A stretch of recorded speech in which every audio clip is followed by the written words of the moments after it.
inviting me, Rangan, and the rest of the Functional Forum crew.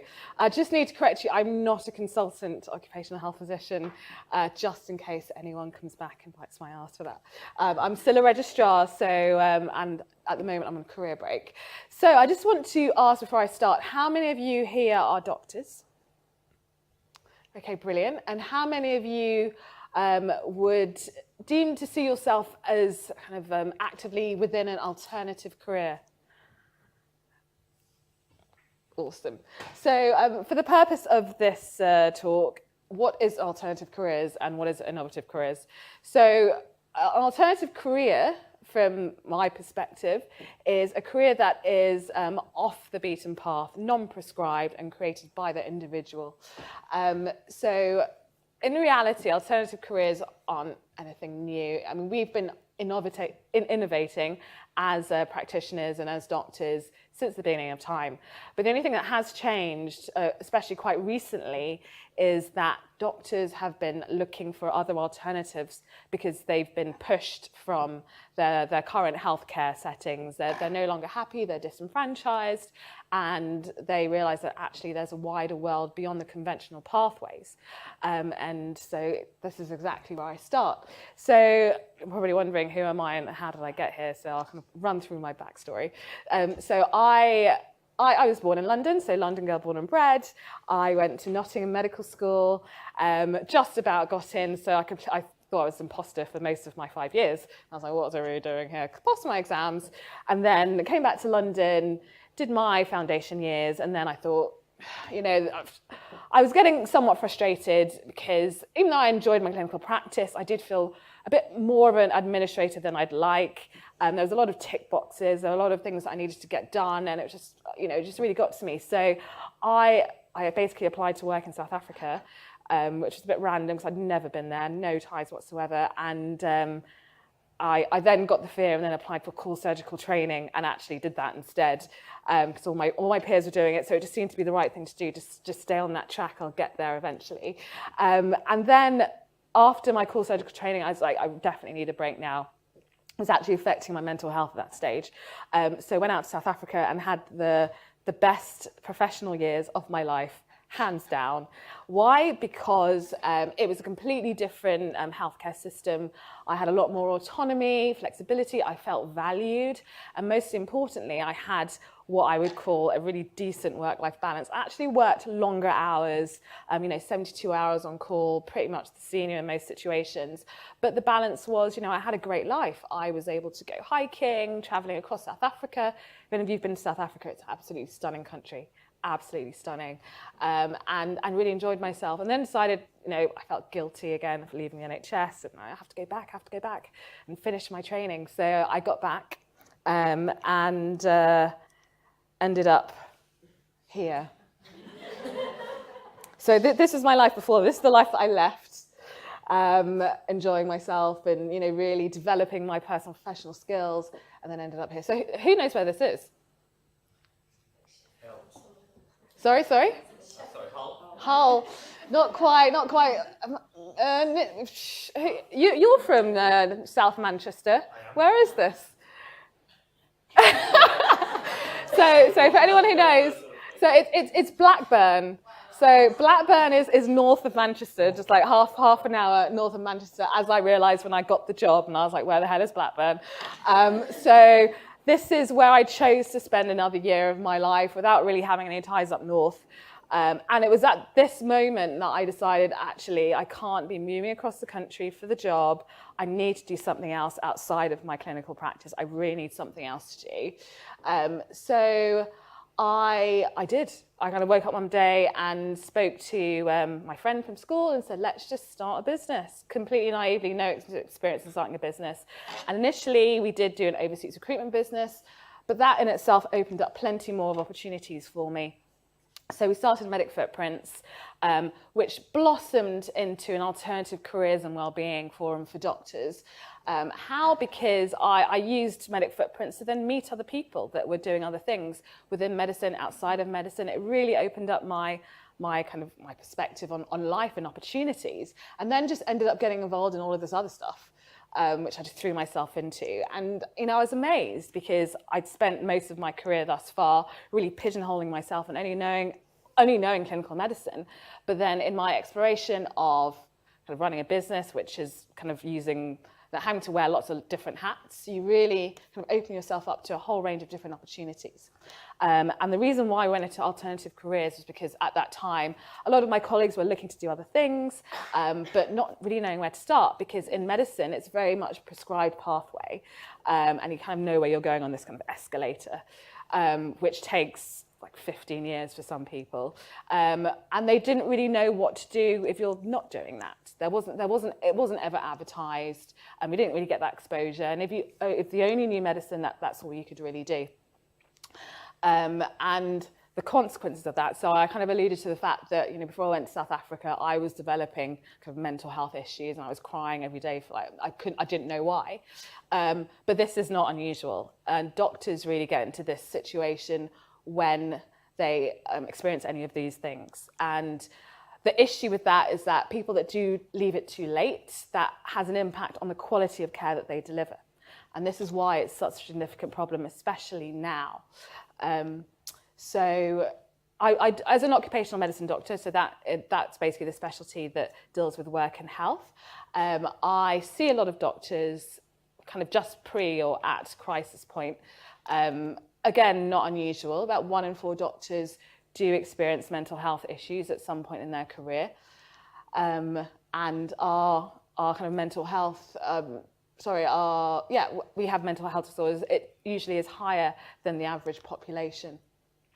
And some of the reasons that are thought due to that is the fact that we don't report. We self-manage, corridor consultations, you name it. We're doctors, we have the skills. But has anyone heard of the doctor paradox? Yeah, what's a doctor paradox? You're kind of, what's a doctor paradox? Sorry? Physician heal thyself. Sorry, physician. Heal thyself. Yeah, so. It's almost like you feel like it's not that you feel you don't have anything wrong with you, but because you're constantly at the forefront of facing people that are unwell, you don't see it in yourself. If you can treat others, why can't you treat yourself? So you're constantly in this denial of actually that you're not unwell. That is a very good description, and we do tend to have a lack of insight into how unwell we are until someone points it out, and even then it's like actually you're in denial for a period of time until something disastrous happens to you. I'm sure that's happened to some of us. It's even happened to me, and then and even as an occupational health physician who does that every day, I'm still vulnerable to that, even more so vulnerable in many ways. And despite all that, the GMC does say that we are obliged to be looking after ourselves within the workplace, and we have to self-report if there are any concerns. But then how can we do that? Most of the time, we don't even know whether we've got any ongoing issues. And that, in the past, there used to be a lot of taboo around this subject. This is definitely improving over time, but still an issue because we were never really advised on how to deal with the hazards at work, which is the mental and physical and emotional hazards of actually being a doctor. And we're always advised to put patients first, right? Patients first. So this is a huge issue, and that is why well-being is in the core of what we do at Medic Footprints. So just moving on to alternative careers. So most people, when they say, what can I do as a doctor outside of conventional medicine? They then Google and expect to have a list of things.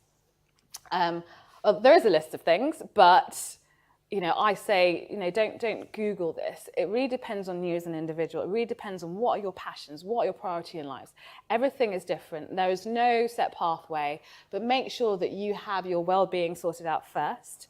Don't jump into anything that if you've got ongoing stresses, ongoing mental health or physical issues, make sure you sort that out first.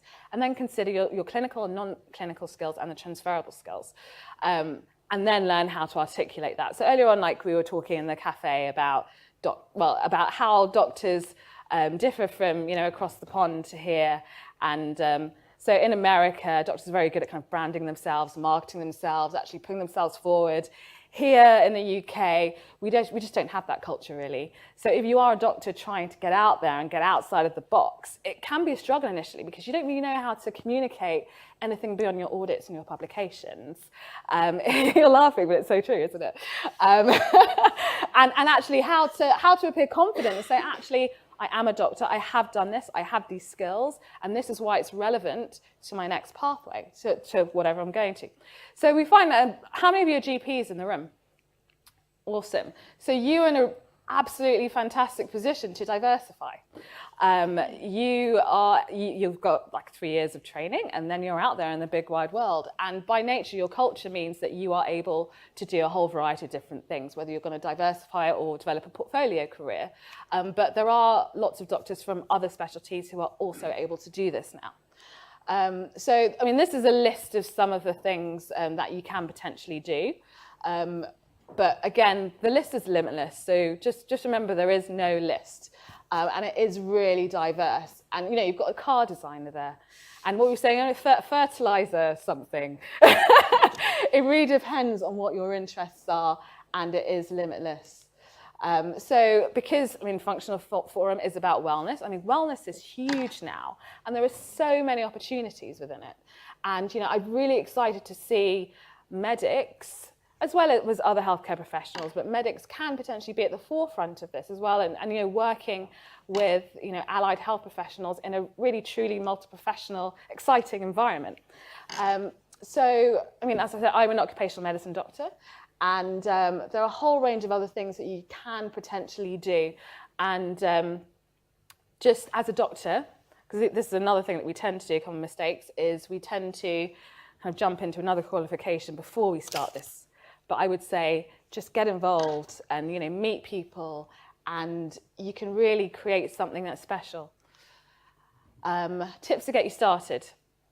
So, firstly, have a relevant backstory. So you've heard my backstory. But the reason why it's really important is because you know that your pathway is the right one for you when you've been telling it several times and you realize how passionate you are about it, and people actually buy into you. So it is about the human to human interaction behind that story. Expand your networks. I talked about that a lot. So, you know, doctors, we're not very good at kind of just networking and actually meeting people. But it's so important. It's so important to do that, because that is what opens up the opportunities that you need.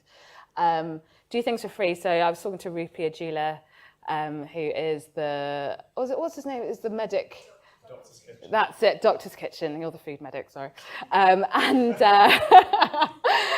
basically he was like, because actually he'd been to the Medic Footprints event before he actually started up Doctor's Kitchen. And one of the things he said, he was like, just do everything for free. Just say yes. Just say yes. You know, go everywhere, do everything, and things will eventually come to you. Those opportunities will come. Keep an open mindset. So one of the things I would say, and I've noticed even from myself, is that when I started on this journey, opportunities that were already there, I didn't see. But once I started opening up my mindset and meeting new people, all of these opportunities started flooding in. And I could see things that were already there, but I wasn't able to kind of, understand or actually pursue because I didn't see it as an opportunity. And you'll understand what I mean when you actually go on this journey. Yeah, I mean, a lot of doctors find it difficult to just jump off and start something new, which you don't have to do. A lot of people are doing it as a portfolio career on the side. I mean, I started Medic Footprints when I was still working full-time, and for the last three years, I've been doing it full-time whilst in training, and I would not recommend that. So at some point, you really have to decide which you're going to focus on, or do a bit of both if your employer does support that. And don't use money as a kind of a goal of what, or an idea or guide as what your next career should be, because, I mean, money is very important, but should not be the number one important thing, because you will find yourself trapped. And I find a lot of doctors do get trapped. I mean, we talk about management consultancy, and most doctors won't know what the hell management consultancy is, but we'll jump into it because it seems to be the thing to do and appears to be quite lucrative. But it may not work for them at all. And finally, just make sure you're designing a career that you love. And you know you love it because you don't see it as a job. It's like a hobby, and you live it, you breathe it, and you are supposed to love your job. I know it sounds funny, but you are supposed to love your job. And we've had some doctors that say, but you're not supposed to enjoy your job, are you? It's a job. No.